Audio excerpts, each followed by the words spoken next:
Сейчас на прямой связи российский политик Юрий Мидавар. Давайте его поприветствуем. Юрий, здравствуйте. Добрый вечер, Украина. Добрый вечер. Юрий, для начала, что вы думаете по поводу минувшей субботы, по поводу протестных акций на Сахарова? Во-первых, эти протестные акции продолжаются, и я уверен, что они будут продолжаться, потому что народ уже выходит не просто за тех, кого не утвердили кандидатами в Мосгордуму, а выходит за тех, кого уже посадили, арестовали, собираются судить. И такое ощущение, что из них хотят сделать политзаключенных.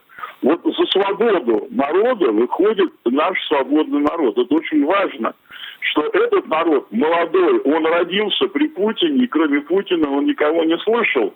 И вот этот народ не хочет жить больше в путинизме, потому что он хочет жить в свободной стране. И за свою свободу этот народ выходит.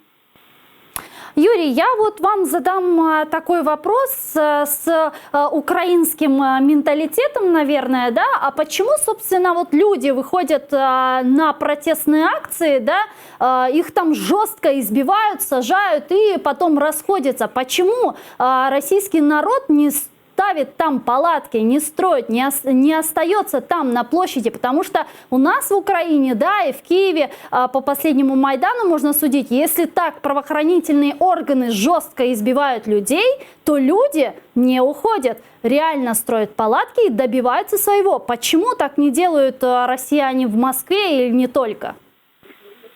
Я могу вам ответить. Это очень простой ответ. Потому что россияне не украинцы. Потому что у нас разная ментальность.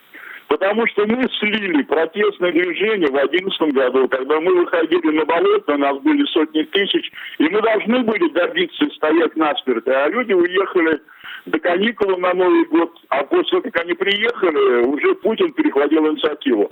Да, к сожалению, ментальность русских людей отличается от украинских. Там они не ставят палатки, но не ставят они еще и потому, что Путин сумел создать Росгвардию, очень репрессивные органы, и не все готовы подставлять свои головы под дубинки и сидеть в камерах. Понимаете, мы потеряли инициативу. Мы в 2011 году, у нас был исторический шанс скинуть все, что там было. В тот момент, когда были фальсифицированы выборы в Государственную Думу. Но, к сожалению, народ уехал в Куршавель на каникулы. Это было так. Мы потеряли инициативу. Инициатива, как теряется, она очень наказуема. Мы получаем сейчас именно так. А возобновить эту инициативу как-то можно? Что должно произойти, чтобы людям эта инициатива вернулась? Но для этого необходимы массовые выходы на улицу. Не 20, 30, 40, 50 тысяч. А 100, 200, 300 тысяч, когда никакому ОМОНу не хватит, чтобы разогнать народ, который будет на улице, требовать то, что о чем вы только что меня спросили. Это очень важно. Фактор массовости. Если нас будет очень много, я думаю, что мы сможем продавить ситуацию. И главное, чтобы не кричать там позор, а отбивать тех, кого винтит росгвардовская шоба. Эти, как они назывались, эти паркуровские заводы, да? Если мы не будем бояться этих ребят, которых нагоняют в Москву для нашего разгона, и если будем стоять все стеной друг за друга, я думаю, что это может получиться. Юрий, еще один вопрос, я попрошу ответить очень коротко. Люди вышли на протестную акцию за допуск независимых кандидатов в Мосгордуму. А даже если бы эти независимые кандидаты были туда допущены, это бы что-то изменило? Вы знаете, да, я думаю, что сейчас да, потому что прогнулась и пролилась партия «Единая Россия», это партия чиновников, которые пилят бюджет государственный.